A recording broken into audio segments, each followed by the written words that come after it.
Tassos, it's been a long time since we spoke. I hope you've been keeping well and you've survived the British winter. Great to see you, Jonathan. Yeah, it's all warming up here as your weather is getting worse. Well, not too soon. We're in the shoulder, which is actually a kind of nice thing in Australia. Um, Actually, signs of spring, sort of green shoots we're seeing potentially in the Chinese economy. And this is why I want to talk to you, because we were chatting the other day. It turned out you were looking at the car manufacturers and, the stars were aligning for potentially an interesting conversation. Now, on a slightly more dour note, some of the comments that we get from clients is, yes, emerging markets have been very resilient. It shows that there's a margin of safety when the Mag 7's been up and down like a yo-yo since Trump's election. Emerging markets, also global small caps, especially ex-US and indeed Europe, have been a lot more stable. But compared to Europe, with emerging markets, the question we get is, where is this upside that you speak of? Where is where are the earnings going to come? And when are other investors going to come on board and China becomes investable again? And I thought maybe something that knits these things together, especially as you've been looking at the car manufacturers, is that we're seeing signs of the innovation cycle that you spoke of, maybe even almost 10 years ago, in China. We're actually seeing it come to our shores. Now, we spoke last year about the robo hotels and some of that tech, but it was sort of a domestic thing. It's kind of getting difficult to ignore here. We're seeing, I spoke to a client yesterday who just bought a BYD Shark, absolutely loved it. He was talking to all his colleagues about it. These things are just genuinely good, and they're coming to our shores, and people are being exposed to them. Is now a good time to be talking about that? And, will we see those green shoots turn into investable trees? It's a great question, Jonathan. Let's take a step back and let's look at what's happened since COVID in emerging markets. Basically, consumers didn't get bailed out. So what you've seen is depressed demand. And that depressed our valuations. Normally, when you're at this stage in the cycle, what you expect to see is you expect to have peak multiple as the market starts to anticipate that you're going to have earnings upgrades. But actually, what we have is we have trough earnings with trough multiples in a lot of companies. And that's why it creates these amazing valuation opportunities. And it's very obvious to understand this because a lot of the money has gone into the United States, US exceptionally, for the last 12 years. Emerging markets haven't done anything. A lot of investors moved out of them and they view them as dead. And I think you mentioned the point of innovation. Yes, you're absolutely right. There is a blog in the Financial Times, I wrote it actually in April 2015, where I said China not only is an innovator, but it will create innovations that the rest of the world will follow. When I was talking about there was actually at the time was the payment system and the digital payments, which are still leading in the world. But it's not very obvious for me when I come and say to you, look, there is this amazing payment system. It's like a WhatsApp of payments. It's very hard to touch and feel it. And if you look at some of the comments in the Financial Times, people were saying, you're out of your mind. These guys are good replicators. They're not innovators.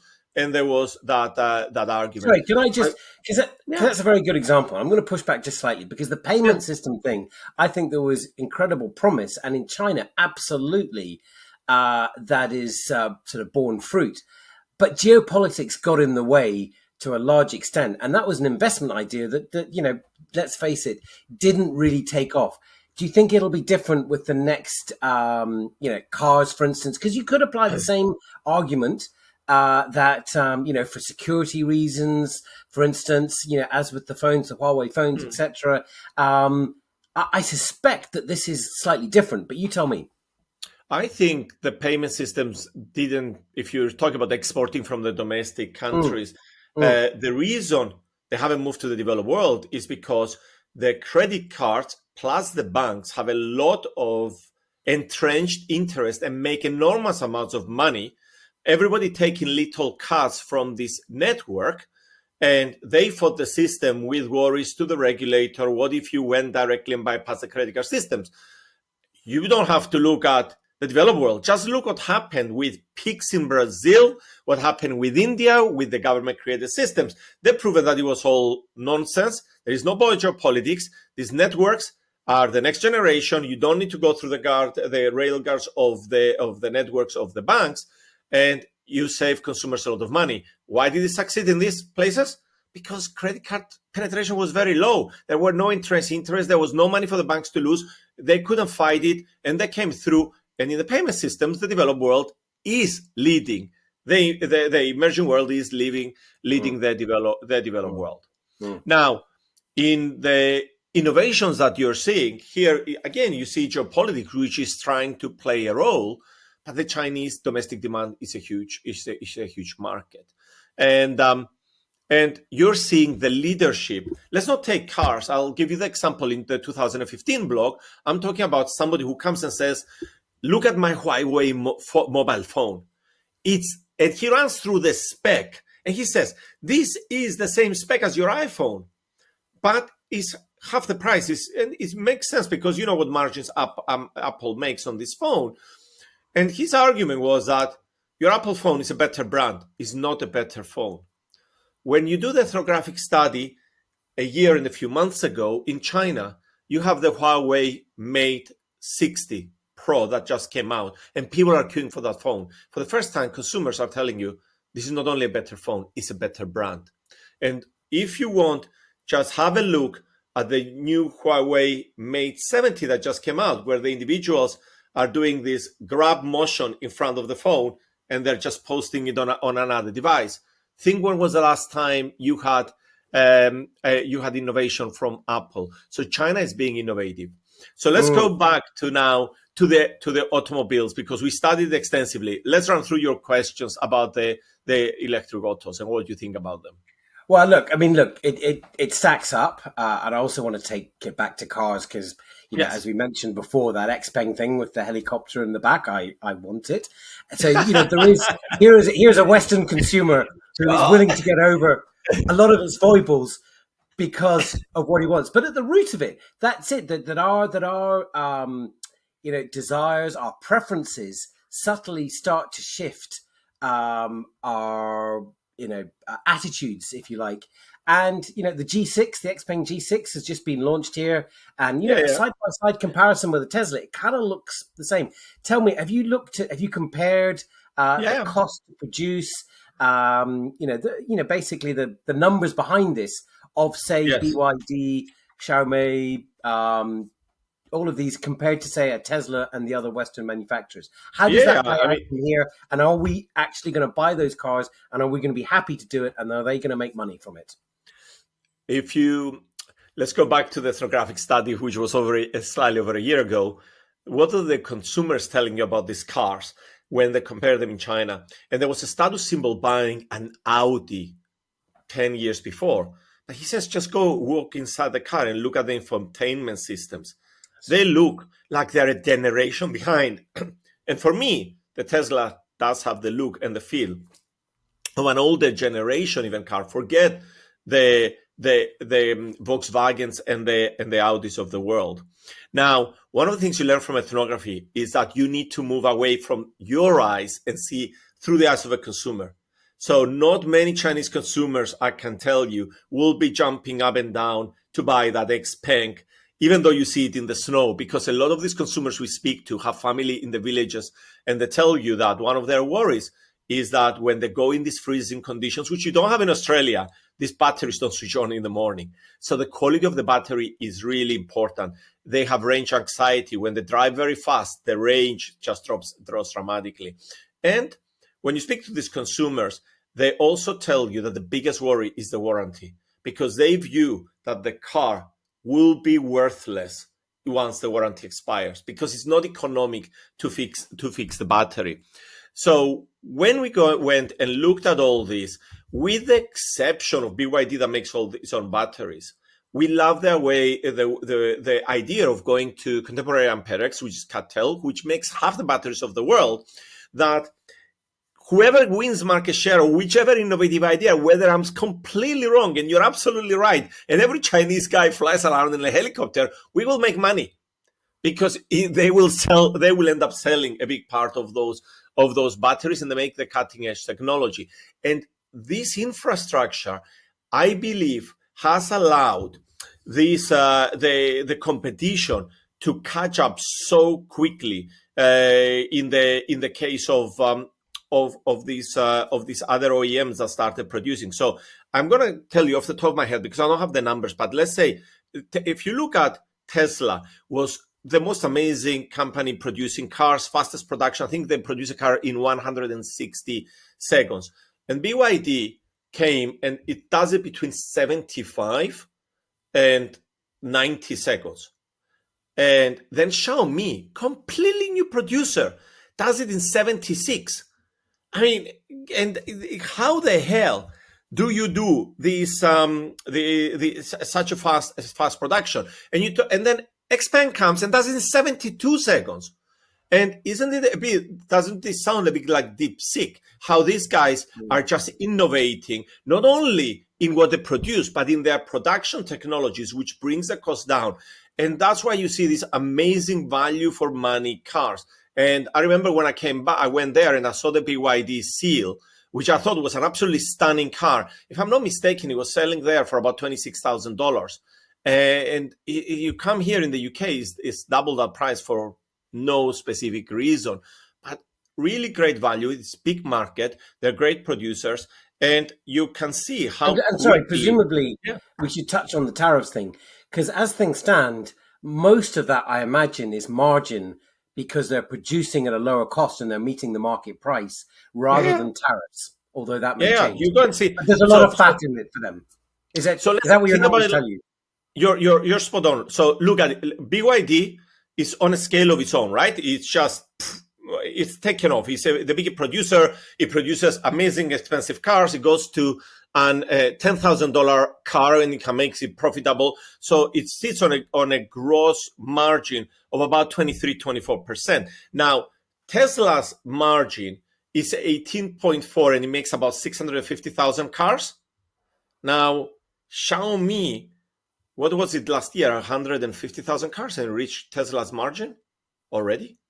So these guys know how to do and be cost efficient. So when you start, what you're saying is that they scaled up. They scaled up much quicker. They're the same margin. They're getting bigger economies of scale, so it just gets cheaper for them. Plus, they've got better products. Okay. Exactly. So that becomes the difficulty. Now, one warning sign I will give you, and if you look at the market, it's very important when you look at the Chinese market today. The Chinese market has started to move. You're right. The Chinese government, and we wrote, I think, a blog, and I might have discussed it on a podcast, how there is this philosophy that you should govern the way you fry small fish. You do small incremental movements, not to destroy the fish. And the Chinese government has been doing it. You look at it slow, doing changes at their pace, no huge announcements, seeing how the economy is reacting and bringing it slowly up, and things are turning positive, and that is putting us in the right course. But you had both BYD and Xiaomi do pretty big placing of shares. Xiaomi was yesterday, BYD was a few weeks ago. For me, that could be an indication that they're seeing their decent valuations for their shares. And for me, if you look at our portfolio, 97% of our holdings in China are buying their own shares. And that's an important signal about how undervalued they see their shares. So you cannot be in China indiscriminate and say, let me just buy everything. Just be very specific about looking, make sure you've got the valuation support. Do you have the earnings direction going the right way with you? And then there is still amazing opportunities in China because, as you say, the multiples are still very compressed. Innovation is there and is coming through. So, and it seems there that you're looking for multiple ways to win. So with cattle, you've got more ways to win than just a car company. Although when I say just a car company, they are quite diverse. Increasingly, BYD does batteries. Is it the biggest battery manufacturer alongside cattle, or the second biggest? No. It's making their own batteries. But you've got Calbee, you've got cattle, but cattle is the biggest. So you assume that half the production of all the batteries are being produced by them. And by the way, I need to tell you, because you hear these announcements like the stock of BYD shoots up. They broke a record, 470 kilometers on a 5-minute charge, and that's absolutely amazing. Well, cattle is not really far off behind because they have a 10-minute charge of 600 kilometers. So they're not far off with their Xinjiang battery, which they're and now and three. So and I think most of the European car manufacturers, cattle is their main supplier, especially now that the Swedish one has exactly, disappeared. Yeah, yes, okay. no, no. Including Tesla as well. So Tesla is basically, buys from yeah, Panasonic, buys from other, tries to produce their own, but they also buy for their smaller cars in China. They buy it from cattle as well as you say. So that's the way you need to be all over all of them. Decide.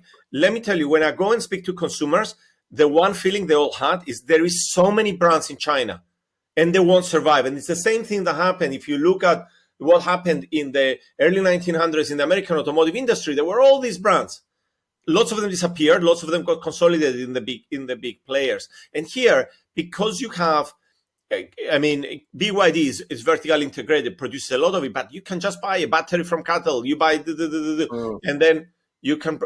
It's not there isn't okay. the humongous barriers that you would think that there are, given the producers So that exist. So what you're really saying is I see these shiny things. It feels like an investment idea, but really tread carefully. You have to dig a little bit deeper and make sure you have even more ways to win. Exactly. Um, so what that comes down to is the kind of companies that you invest in, and we've talked about this before. Um, I think the sort of, call it 3 year organic growth, or it has been quite strong. It's been stronger than in the West. I think your portfolio, if you look at it as a proxy for emerging markets, looking forward, you see that accelerating. And as we're talking, you keep going back to Chinese, or emerging market, but let's say now Chinese consumer growth.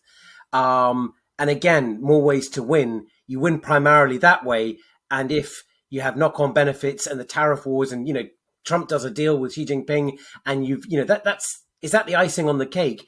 But where the real growth is coming from is domestic. Is that I think domestic is what's been suppressed, and a lot of these guys, even you've gone on to the automotives, which do export. Plus, is a big market, but they export to Indonesia. They export BYD, took over the old Ford plant in Salvador in Bahia, and they are producing cars there. So they are not just. It's not just selling to the US. China is the biggest trading partner of 115 countries around the world. But you touched something, and you were almost there, and you were about to say it, and I'm not sure if you were going to say this, so I don't want to put words in your mouth. But what's the second derivative of demand when China is becoming so innovative? And I think it's the rise of Chinese cool and the national pride. And one of the things that consumers were telling us, and for me it was a shocking moment, there was a guy in Shanghai. We were sitting there, and he said, you do realize that my nephew, who was born in the year 2000, that has no clue and never remembers any China which produced lower quality products. You have to be older to remember that China. When we were at university, we used to call Samsung Samsak because the products were not great. Now, would you ever say Samsak for Samsung? I mean, it's great quality. You wouldn't make fun of it. So he's saying anybody who's born after 2000, they all remember super innovative, great products. They go abroad. They don't even have all this technology in the hotels we have. They don't even make the payment systems we have. So this rise of Chinese cool is going to have second, third derivative effects on domestic demand as it rises and the perception of the rest of the world starts to accept them. It creates a national pride and further demand. And this is not going to affect. I'll give you a simple example. Obvious things is like video gaming. Well, you can say, okay, I can see it already. But what about sporting goods? Nike, Adidas, why not wear anti-sporting goods? You think it's super cool to wear Uniqlo from Japan. Why not Anta from there? We believe that one of the areas is going to be cosmetics.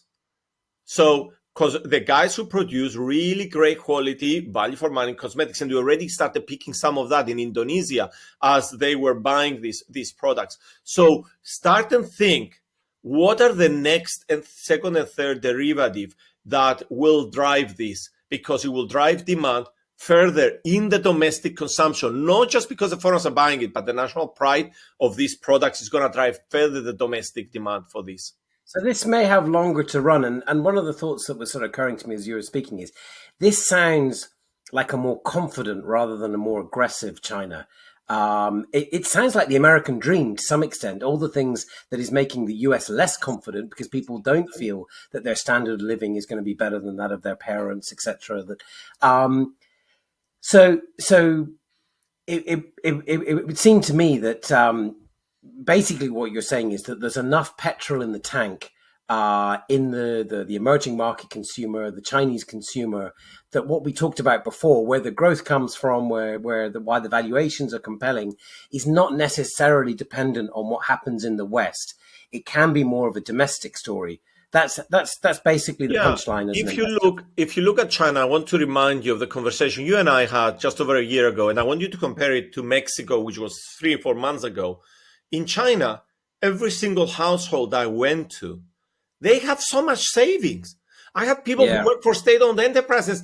They couldn't spend their salary. They work for the government. They saved so much. And why were they not spending during this period? Is because their friends were not spending, and they feel nervous about going to spend. So this is not a consumer that is leveraged.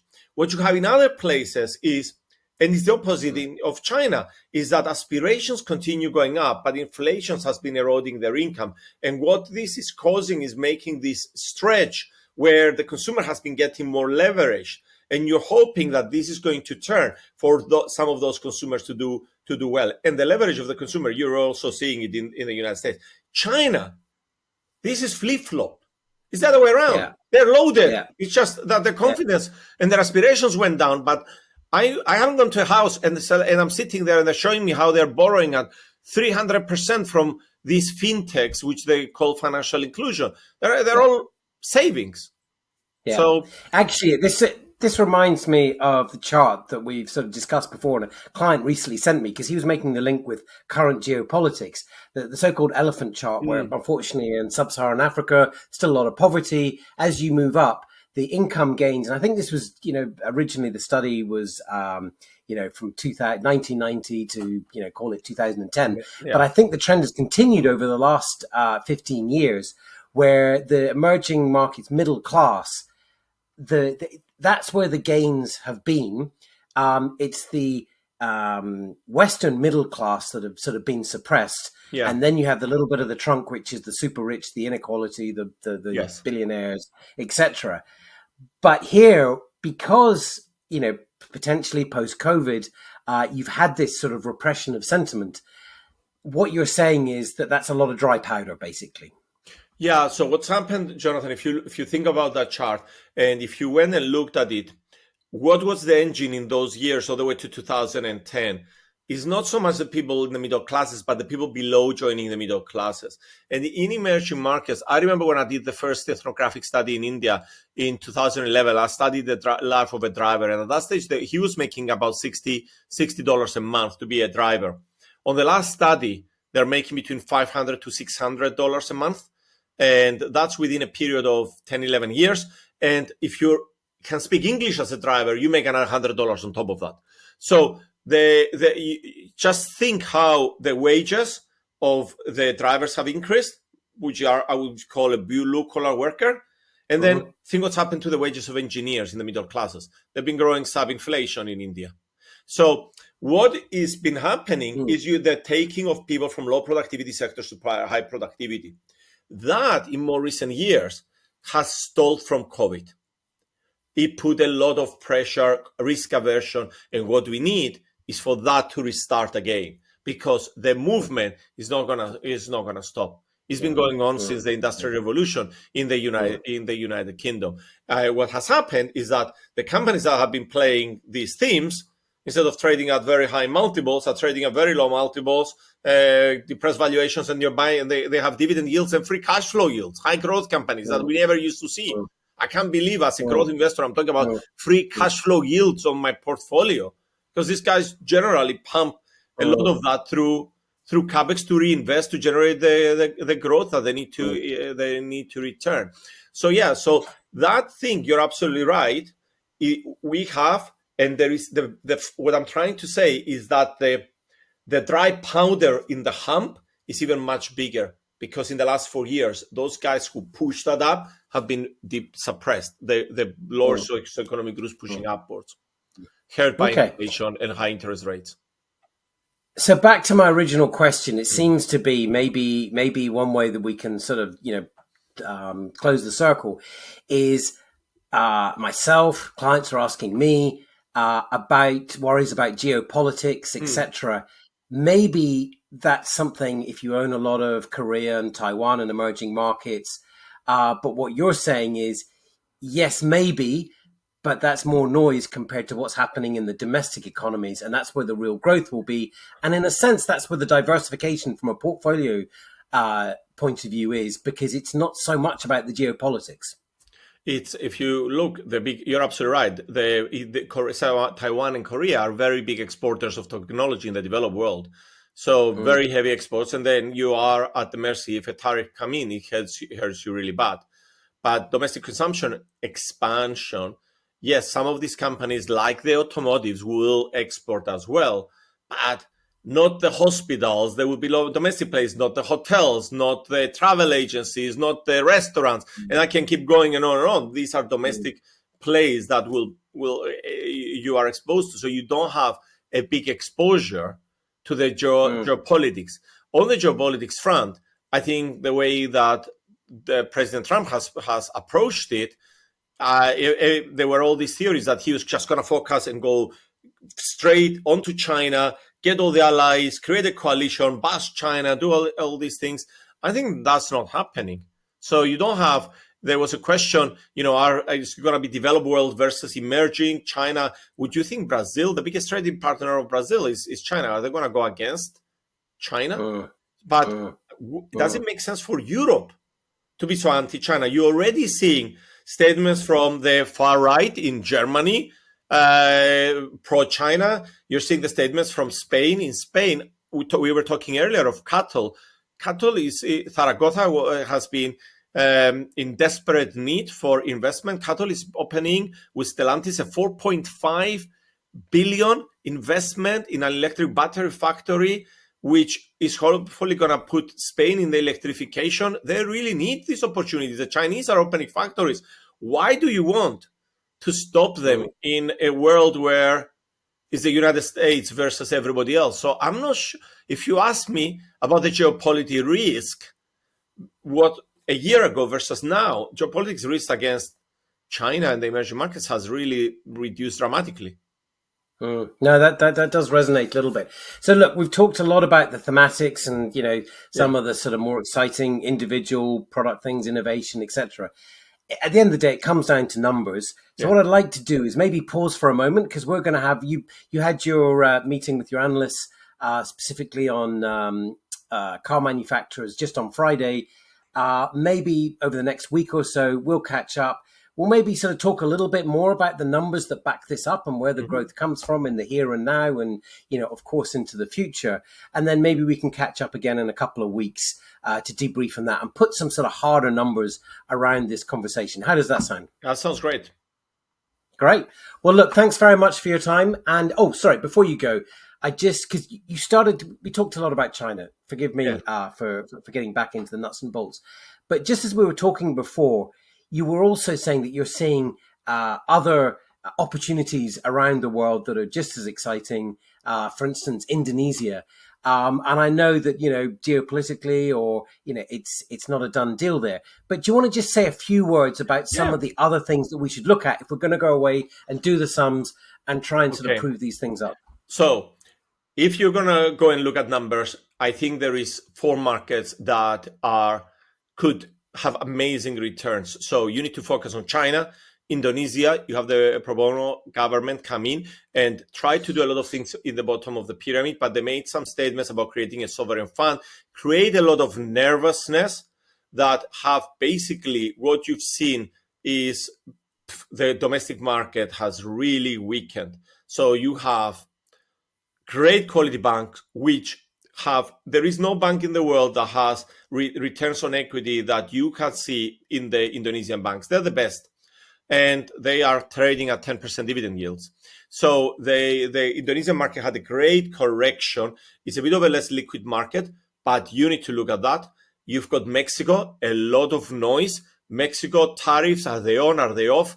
And there is some companies that won't be affected to it, but that it could be an opportunity with great valuations. And of course, Brazil. We talked about it late towards last year, and already, you remember, we were saying that if you know that interest rates will peak in May, don't wait until May. The market is going to rally ahead of it, and that's what's happened so far this year, ahead of the interest rates peaking. But Brazil, there is a lot of opportunities across Latin America as interest rates start to ease. And it's very interesting markets that you should look. Those 4 markets for me is the biggest priorities of today. India is always a great market. The problem with India is you have retail investors who have flooded the market on the smaller caps, leaving the market, and you have international investors who've been selling down their holdings that they've been trying to take up their weight in China. So it's a bit of a trickier market, but still there is areas there that are still great value. Okay, that gives us something to chew on. We'll do a bit of work. We'll maybe talk again in a couple of weeks. Great. And it's late in the UK, so I should let you get to bed. Thanks, Tassos. Thank you, Jonathan.